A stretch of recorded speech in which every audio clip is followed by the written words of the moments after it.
Benchwork here. Today we're going to go over the last 8 months of my life. So this is a very large layout I'm going to be hopefully building for a gentleman here in the near future. This particular track plan was the original track plan I was given. Basically, there was some things the gentleman really liked, and there was some things that he really did not like. The most notable of the things is it was using the entire space. This is about a 6,000 square foot building, which is extremely big. And obviously, most people don't have room for a layout this size. However, I hope you'll stick with me because I do want to point out some ways in which you can take a giant layout plan like this and actually break it into pieces that will work for small layouts.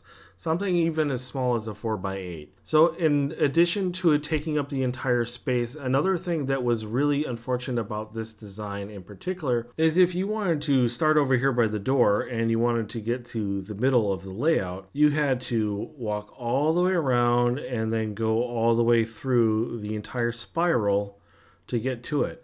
And that's probably a 600 or 700 foot walk by the end of things. So it took a long time to get there, and then you had to walk all the way back out to get past it, and then you're also walking past any other operators that are on the layout as well, without any shortcuts or other ways to get around. So with this original track plan, I was given the task to reconfigure it into a different shape, and so I did that. And that resulted in this layout. And you've seen this layout before. This is the layout that I went over on a previous video or two. So the things that the client liked about this layout, he did like the shape in general. He liked the 3-finger design. However, there was a lot to be left to desired. So this is the Pacific Northwest, Washington State, going up into Canada in particular. So we got Spokane, Washington here. And one of the things you'll notice immediately is when you start looking at it and start looking at all of the different city names and town names that are in on this plan, they're all in the wrong order. And I was not aware of this. I was just trying to copy what the original track plan was and just reconfigure it into a new shape that fit his layout space better, that took up less room, and was more in line with what he was looking for the track plan. So we ended up, after meeting in person, I flew up to Washington State to meet with the gentleman. We decided to go ahead and start over. And so what I did with that is I actually went ahead and I pulled up Google Earth, and I started drawing out all of the main lines that linked all of these town names, and we started trying to organize it into a layout plan that connected everything together in a logical yet buildable way. And that actually resulted in a lot of track plans that were dual deck in nature. And ultimately, we ended up going back and forth, and then by process of eliminating some things and changing routes just a little bit, we were able to get it down to a single deck. So this brings us to the new plan. This plan is a culmination of about 8 months of work, starting in April and ending here in November, the end of November. It's almost Thanksgiving. And this plan, basically, it took as long as it did because I did an incredible amount of research to make sure it was right. So the previous track plans were all kind of, here's the town name, here's something kind of whimsical that represents that. Whereas this plan is, there is still some whimsy in there. There is some artistic interpretation, as there is on every model railroad. However, it is much more true to the actual track plans of the areas that are being represented. For example, in Spokane, I actually did go ahead and pull a one-to-one print of the area, and I overlaid that and drew on top of it to make sure that the Spokane area in particular really represented what it needed to. So the rivers are in the right shape. The Great Northern train station's in the right place with the correct type of yard in front of it. I did have to truncate things a little bit. So in front of the Spokane train station, there was actually 8 tracks. I have 6 tracks drawn. So I've got 6 tracks instead of 8 tracks. There was a couple extra sidings over here. But everything is the correct shape. The train station will have the right amount of room for it. So from a scale perspective, everything's about right. I just brought everything forward just a little bit just to make it a little more user-friendly. Now, keep in mind, the Spokane area from here, from the front to the back, is about 5.5 feet deep. However, all of the track is on the first 3 feet of it. So while there will be some challenges to reach and build the scenery in the backdrop, it will, however, make the scene more realistic. It will also provide the depth you need to really get a grasp of what the downtown Spokane area is, because all of this blue here, this is rapids and waterfalls going down this whole side over here.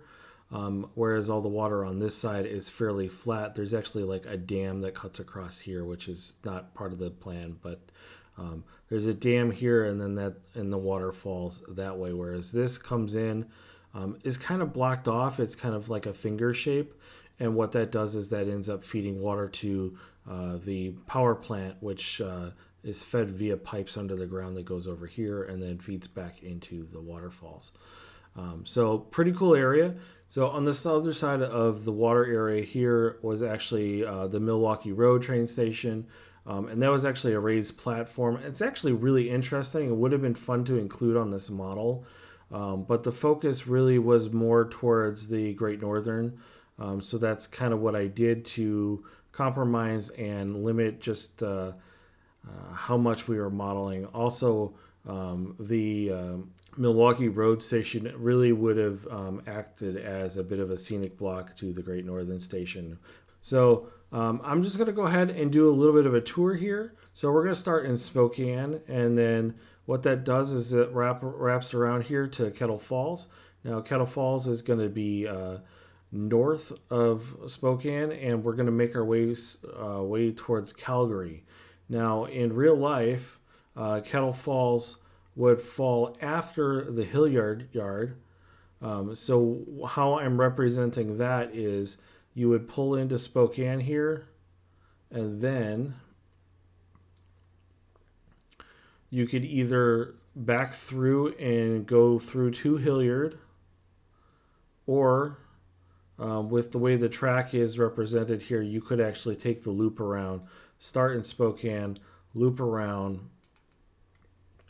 go through Liberty Lake, Coeur d'Alene, and then through a scenic block, it goes back into Hillyard. So needless to say, I've taken a little bit of a compromise here just to allow us to go in the multiple directions that we need to go for this layout. So Spokane goes to Kettle Falls, and that's going to go into Northport. And then I get a little bit of whimsy here. So this is going to come into a highly mountainous area. So at this point, all this track here from Spokane through to Northport is actually going to be gaining grade. And then it'll come through into the mountains here, pop through the backdrop. It's going to go through a fairly large bridge here. The name escapes me at the moment, but it's fairly well known. I'll pop it up here on the screen for you. So we're going to represent that bridge. It's going to go through a 2 or 3 loop helix to go back down to our nominal height, which is going to be somewhere between 40 and 42 inches. And then it's going to pop underneath that bridge and then pop back through the backdrop again, and then pop back out again. And that's going to go into this area here, which is actually kind of interesting because ultimately this is going to be a railroad tunnel entrance, full scale, that is actually a tunnelway that leads to another building, which is not part of the project. But that allows us to actually wrap the layout into the tunnel. And at that point, we're going to go through Castlegar or Castlegar. I'm not sure how to pronounce it properly. That wraps around to Nelson. There will be a train station here. I forgot to draw it in. I'll draw that in later. And then from there, we skip a bit of area, and we're going to go into an area called Bonus. I do not know much about it. However, there is, I think it's a paper factory or something that could easily be represented in this area. Now, one thing you will notice is I'm keeping the track pretty tight to the edge here because I know he is going to be doing some interesting effects, kind of in the style of Disney, actually, where he's modeling fake rocks and stuff that this railroad tunnel portal is going to be against. I'm leaving this fairly loose so we can actually move the track in or out if we need to. These areas will likely be built in place versus building them offsite and then bring them to the space. So after Bonus, it wraps around the corner, goes through a couple tunnels, pops out, and then we're in Calgary. Now the thing with Calgary is I actually have two options here. So this is actually set up in a way so it's got return loops. So you have train storage. You can get the trains turned around so you can head them back towards Spokane. However, if the client doesn't actually want to bring this layout 5 feet into the space and wants to stick to that 30-inch to 36-inch depth over here on this wall, I did create an alternative yard, which is this purple example here, which will be fairly easy to just go ahead and swap out to straight to keep it nice and flat. So I thought it was a good compromise, but the beauty of doing the turnaround loop and building the quote city over it is you have a nice area to make a good representation of Calgary and some more scenic structures and that sort of thing.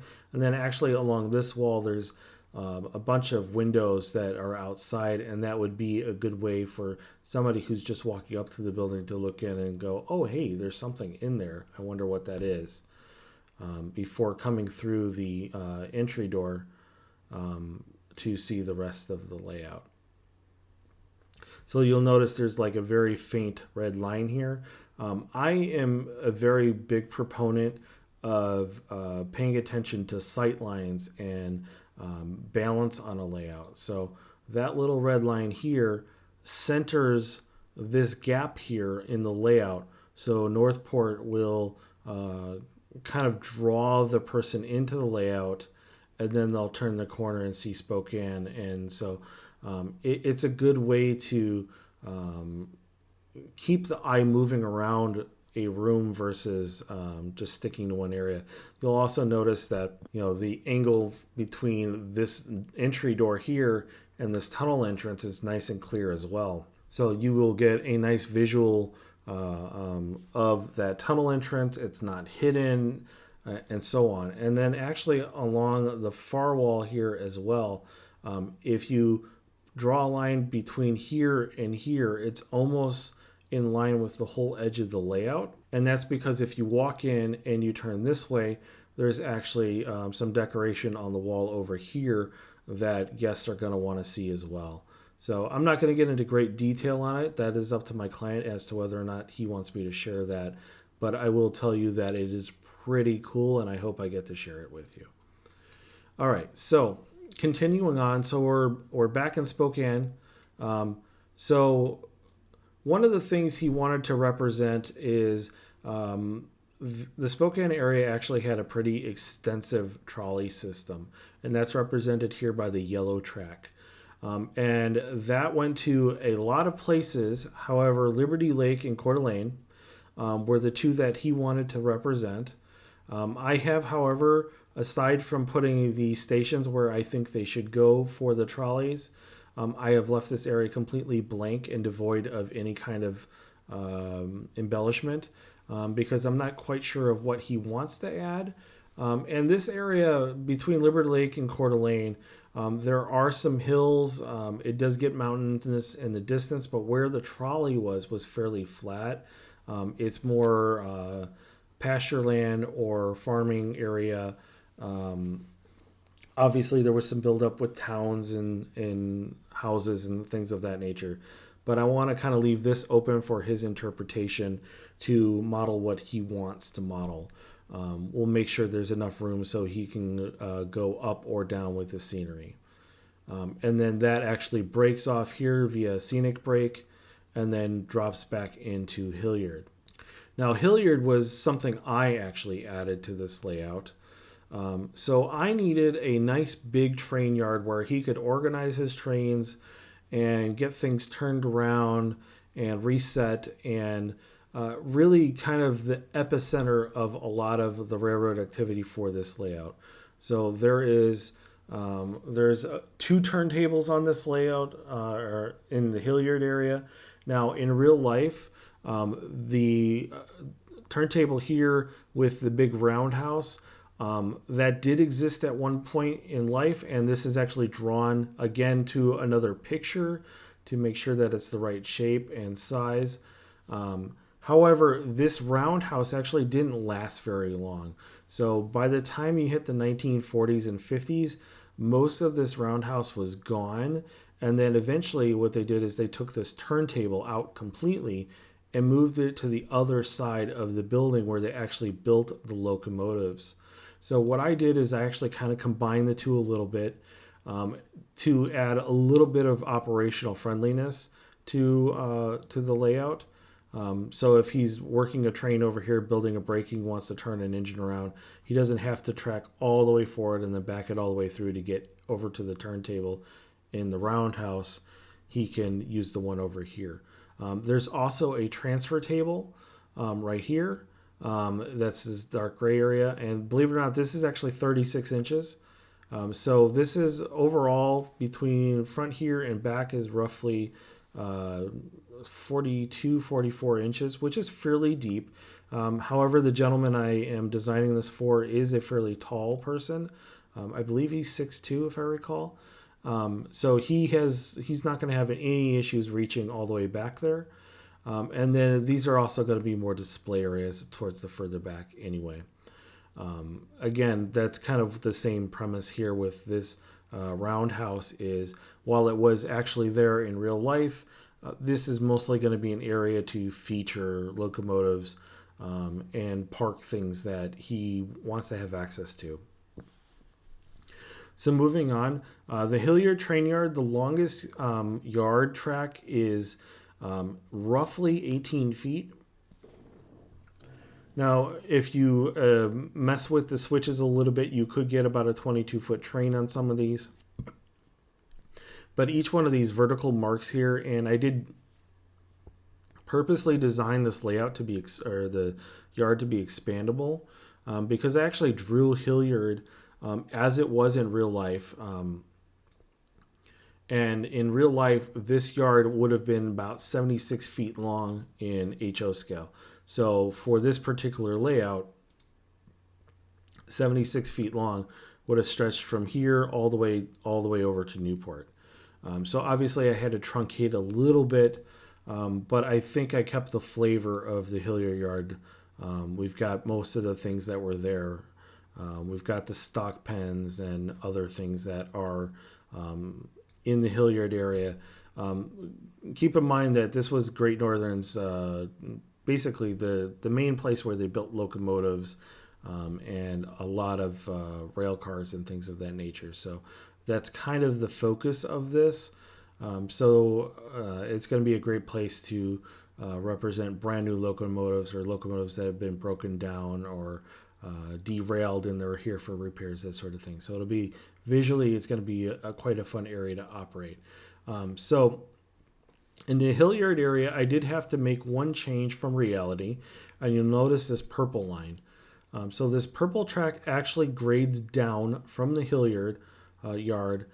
So once it gets over here, it'll be down 4 inches below grade, and it'll duck underneath the layout going forward. The next town of Newport, that area too was also fairly flat. There's a little bit of hills in the background, but it really is conducive to allowing a track to sneak underneath Newport without having to worry about foreground grades or anything else of that nature. So Newport was kind of an interesting area. You're starting to get off into hill country, into the lower edges of the mountains. So there's a lot of lumber going on. Newport in particular, just they did a lot of processing of wood in one way or another in this area. It was also a junction between the Great Northern and the IWN railroads. I don't particularly know a whole heck of a lot about the I and WN railroad. However, it did seem like it was fairly significant to the area at the time, so I did want to represent it and its depot. Again, this whole Newport area is actually based on reality. I did pull it up, so this track configuration is, other than bending it to meet the shape that I needed, this is fairly accurate to what was there at one time, and is in large part still there in real life. They've eliminated a couple of the sidings and things of that nature, but it still looks a lot like that. So wrapping around the corner, we have another whimsical area. We've got an area for a nice long bridge here. Now this bridge, and in particular, probably going to be steel trestle of some kind. Nothing crazy high, but probably something about 8 or 10 inches off of the base of the scenery. And this one is going to be somewhere around 7 feet long. Obviously, we can shorten it up. But I wanted to just kind of have a visual break, because we're going from Newport to Whitefish, which is quite a ways away. We're taking quite a leap there. So next up is going to be Whitefish. Again, this is designed based on reality. So one of the plus sides of Whitefish is the yard really has not changed a whole heck of a lot since the 1940s. They did eliminate a few things. Obviously the roundhouse used to be probably it's 3/4 of the way around the turntable. I wasn't able to model all of that here just for space constraints, and actually most of the roundhouse here would be fake. However, I do have enough sidings here to have normal size engines on 6 or 7 tracks. So I think that's plenty for this area. You don't need a 24 track roundhouse for a through area. However, what I did go ahead and do is I did model this based on as much as I possibly could of what was going on. This here, for example, is a warehouse. It would have been bulk transport of goods, so boxcars, that sort of thing. This is the train station here. This train station is actually fairly interesting in that it's kind of a German style. Kind of weird, but it's kind of an outlier for the rest of the stations on this particular layout. So that will be interesting to model. And then over here was actually a fuel facility. So I don't know if it was the early point where they were fueling the earlier diesel engines or what was going on, because they now have a diesel service facility over here on this end. That's actually what this building is, was a diesel service facility and maintenance. And there was a couple other things going on over here. I'm not 100% sure. I didn't have any luck finding details on what these buildings were, but they were on the historic aerial photos, so I wanted to make sure I included them along with the coaling tower and water tower and that sort of thing. But over here, so we got a couple tanks for fuel, and then a building that went along with that. And then the other thing I wanted to point out is you see all the weird wiggliness of the yard tracks over here. That was actually me trying to represent, again, something that was there at the Whitefish yard in real life. I'm not quite sure why it's configured the way it is, but the tracks are really, really squirrely on that side of the yard. So I wanted to give a little bit of flavor of that without going too overboard. So I just gave it a little bit of a jiggle. So past Whitefish, we're really going to start breaking into Glacier Park, and we're going to go a little different here. So we're going far more simplistic. We have a bridge that's going to dive into a tunnel here. That is something that he wanted to represent, which is actually more representative of an area that's further away, more towards Butte. But I thought this was a good area to put it in place. You have a much better visual of it over here. And then what I've got going on here is I've got this river going on. So when I search the words Glacier Park Railroad, which obviously there was never an actual Glacier Park Railroad, what it does is it brings up a lot of photos of Amtrak and other more historical passenger trains, all passing through this valley alongside a river, popping through short tunnels. And I wanted to represent that in this area. So you could actually stand here and look down the river and actually get that same visual sense of what I was seeing on those postcards and things. So it visually is going to be very stunning, kind of a steep valley on both sides. So the walkway here is probably actually going to have a fairly tall fascia, as it's going to be like splitting a mountain in half. But there's some things we can do in there to add visual dioramas or something of that nature if the client decides to. I just thought that building the valley and really trying to represent that postcard element of Glacier Park would be really worthwhile. And then we pop through a tunnel, pop through the backdrop, come around. And again, we're going to be Glacier Park, but we're getting more towards the tourist side of it. In this case, there's a fairly well-known railroad bridge in Glacier Park. I think it's actually one of the entry points, which is some whimsical colors, and it's just kind of a visually interesting bridge. So I thought it would be fun to include that, at least just get a vague representation of it. And then Glacier Park did actually have rail service. When the park was first organized, it was really the only way to get to it was via railroad. So there's a depot, there's some refueling areas, and then there was a place to park an extra locomotive or two. So nothing terribly complicated. It was just a place to get people in and out of Glacier Park. Moving on, the other thing that popped up when you Google Glacier Park Railroad is there is a long steel trestle bridge or two within the area. And I wanted to represent that as well. So I went ahead and popped one of those in there. And then I left a fairly sizable area fairly empty because I want it to be open to interpretation. Scenes with bears chasing tourists or something of that nature, he can go ahead and do that. So past Glacier Park, again, we're taking a little bit of a jump, and we're going to end up in Great Falls. Now, Great Falls was kind of interesting because I could actually find the aerial photos fairly easily. I could figure out where the track went and what it did.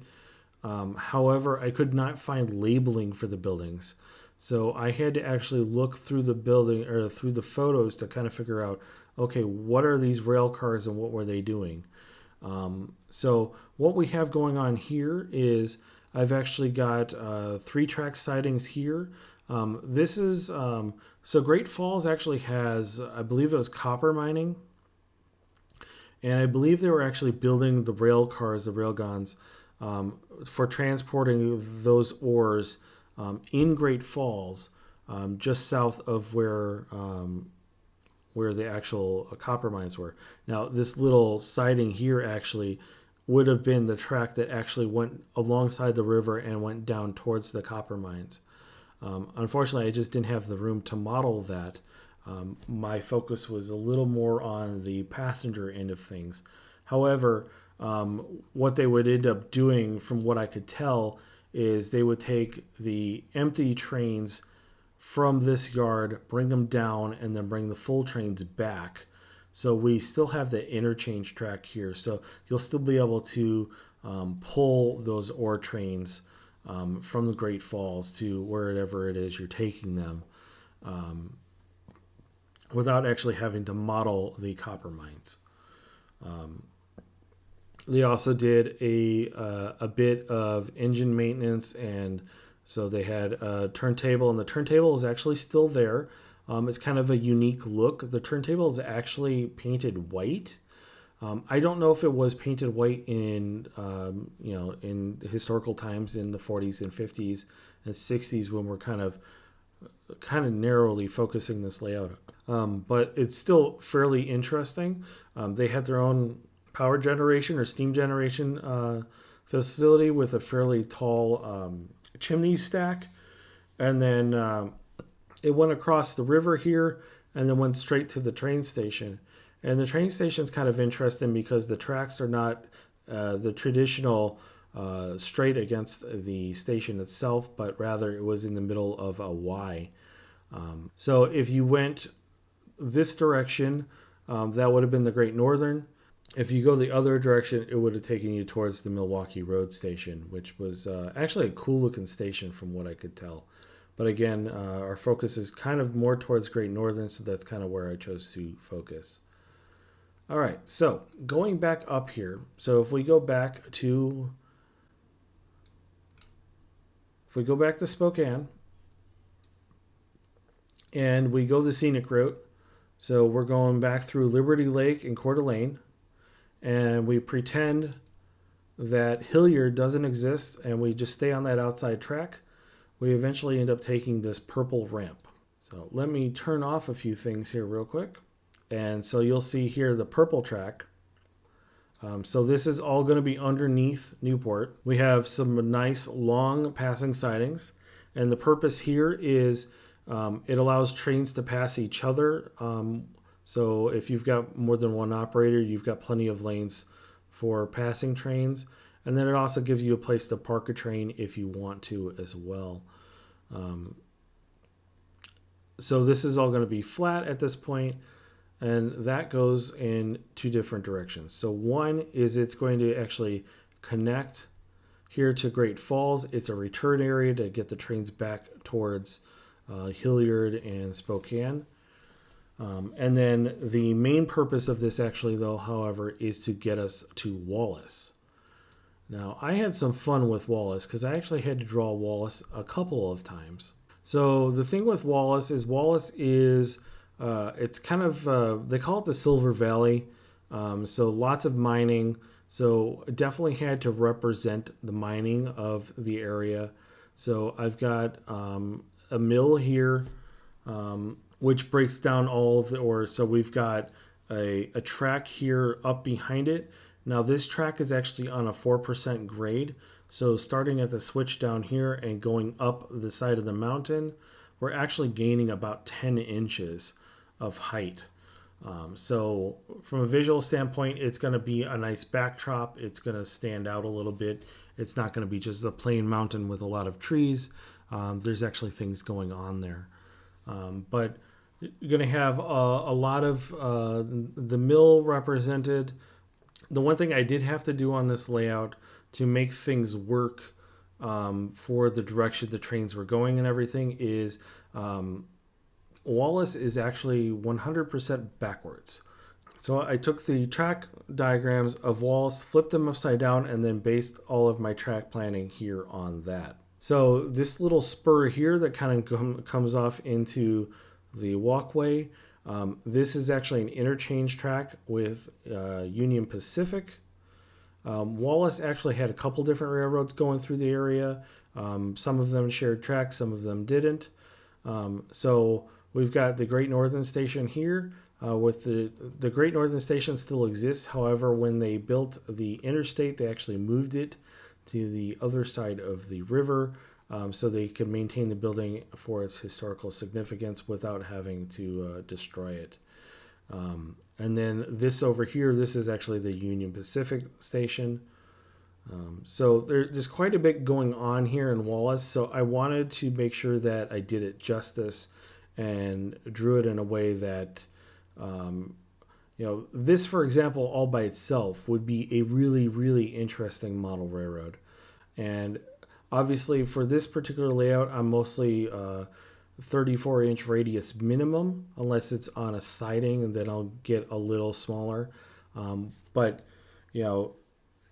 Wallace, just modeling just this section of Wallace here, just this area with the two stations, would actually be really, really interesting from a modeling perspective. So if you are ever looking for a subject to model in the Pacific Northwest, I really recommend taking a look at Wallace.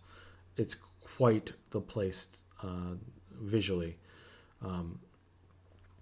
So past Wallace, we have some mountainous track, and we have the S Bridge. So whenever you're looking at the Silver Valley and Wallace and just that whole Coeur d'Alene area, S Bridge is one of the things that they use a picture of quite often. So I thought it was a good idea to visually represent that on this layout as well. You'll notice that the benchwork undulates a little bit here, and that's kind of on purpose. So when you're walking down this walkway or just peering down it, the S bridge is going to stand out. It kind of pushes itself into the walkway a little bit. Now keep in mind, all of these walkways are 5 feet for the most part, except for over here on the far end of Wallace. So it does narrow down a little bit. This is the narrowest area, which is 40 inches. Probably 36 realistically when it gets actually built, but we've got 40. But I kind of thought that would be an okay compromise considering there's only track on one side and it's still fairly wide. So considering everything we're trying to shoehorn into this layout, I thought it was a decent compromise. All right, so back where I was. So we're at the S Bridge here, and the S Bridge actually had two different bridges. It was in real life, it actually was like a horseshoe curve coming back, just trying to gain or lose grade. So obviously I'm not going to represent that because that would take up half the space. But I thought getting the wiggle in the S bridge there would be close enough to have a good representation of that and just be visually just a pretty area to model. So I've got some tunnels in here. They're all fairly short. Now, the thing I do like to keep in mind when I'm modeling tunnels of any kind is I like to keep them as short as possible or make sure you have access, because inevitably if a train is going to derail, it's going to do it in the least opportune place possible, which means a tunnel. So I want to make sure those tunnels are in a spot where you can reach in and grab it with your hand or push the offending piece of rolling stock out with a short stick. So past Wallace and the S Bridge, again, we're going to take another leap, and we're going to get ourselves to Butte, Montana. So the thing with Butte, Montana, again, that is another copper mine. Now, the thing with Butte is before 1955, 1960, all of the copper mining was actually done via tunnels. It was done via traditional mining. However, in later years, it was turned into an open pit mine. So all of this stuff, all of the mills and the mining materials and the shaft elevators, all that stuff was all removed, and they dug basically, I think it's about 500 foot deep pit. So Butte is quite different today than what it was in the 1950s. But I wanted to represent that because, again, it's visually more interesting. It provides more modeling opportunities, more switching opportunities.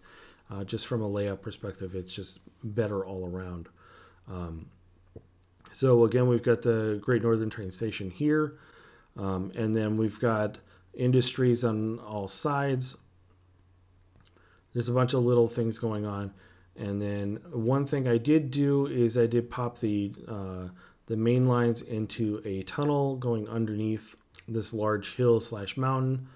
And this does two things: is it helps provide a place where you can, again, turn the train around if you need to. But if you ever wanted to run an extension on this layout for any reason, you could do that. So I have two tracks coming off here, the end of the layout, which would allow you to, if you didn't want to do anything else, it could actually you could run them out straight and just turn that into a place to park a couple feature trains. We could actually just not build them all together, but I wanted to present it as an option because it was a good opportunity. So this area here between this red line and the wall here, it's either 12 or 13 feet. Let's get a tape measure on here real quick. So it's 148 inches, and my math is not spectacular, so we're going to run this on a calculator. 148 divided by 12. 12.3. So almost 13 feet, but not quite. So what that does is that still leaves you plenty of room. You can get a couple tables and chairs or something in there. You've got plenty of room for using the space in more entertainment ways. So that's the layout in total. It's something I'm quite proud of. However, I do believe we will probably end up tweaking a few things, making a few edits. The client is fortunately one of those guys who really knows what he wants. So I'm very hopeful that this will be more in line with what he was looking for compared to what we started with. I think it is. It's a much better researched layout. There's a lot more going on visually. From an operator perspective, there is enough here to keep people interested in, a lot of different ways. And from your perspective, the YouTuber here, if you just wanted to model one of these towns, Kettle Falls or Northport or Castlegar or Whitefish or Great Falls, any one of these single towns would actually make a fantastic model railroad all by themselves. So keep that in mind. Not all model railroads have to be a loop on a 4-foot by 8-foot table. But even sticking to 32 square feet, you can still actually do quite a bit. So Great Falls, for example, would fit on a 3-foot wide by 16-foot long table, no problem. You could probably do it in a 2-foot by 16-foot table if you squeeze things a little bit. You could easily just model Spokane all by itself if you just wanted to build more of a diorama. So keep that in mind if you're looking at this for inspiration. You don't have to build something this large or this elaborate to have a beautiful, functional, fun model railroad. But if you ever get the opportunity to build something this big, why not, right? So anyway, I hope you've enjoyed this video and you found it useful. I hope my client finds it useful as well because there's quite a bit going on here. But we'll see you on the next video, and thank you for watching.